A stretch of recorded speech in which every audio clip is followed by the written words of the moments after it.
Әлемнің астанасы Америка құрама штатындамын.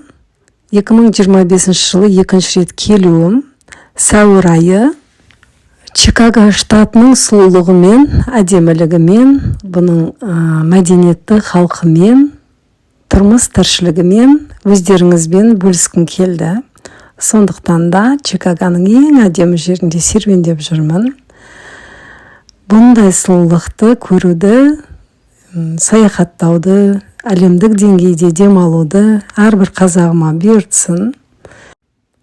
Ресторанға, торговый домдарға, демалыс орындарына, немесе көшеде алдыңыздан кездескен адамдардың өзі сізге сүйсініп қарап сәлемдесуінің өзі қандай керемет, мәдениеті жоғары ел, ең қауіпсіз мемлекет деп ойлаймын.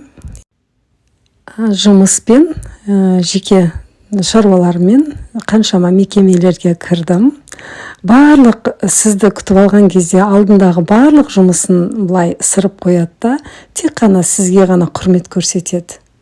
Қандай мекемеге кірсеңіз де сізге ғана құрмет көрсетеді. Тіл білмесеңіз переводчик шақырады, немесе переводчик қосады. Сізге барынша құрмет көрсетіп, сіздің жағдайыңызды жасап жатады. Сол маған қатты ұнады. Америка құрама штатына наурыз айында келдім. Ал енді қазір сәуір айы.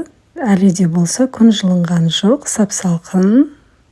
Енді бүлдіршіндеріміз тоңып қалды деп үйге қарай жол тарттық. Қараңыздар, қандай компактный коттеджный городок.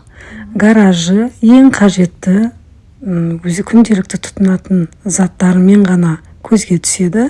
Айналасы газон деген тап-таза, биік қоршау ешқандай да қойылмаған, өте қауіпсіз мемлекет. Америка құрама штатында үйді салған кезде одан рұқсат сұрау керек екен. Үйдің биіктігі, деңгейі, көлемі жағынан бірдей болу керек. Коттеджный городокта биіктігі бірдей, потолоктары үй компактный, керекті. Үйлердің алдында әдемі газон, тротуар, одан артық еш нәрсе жоқ, биік забормен қоршалмаған. Барлығы да алақандағыдай көрініп тұрады. Бұл сіздің қауіпсіз мемлекетте тұрып жатқанның белгісі.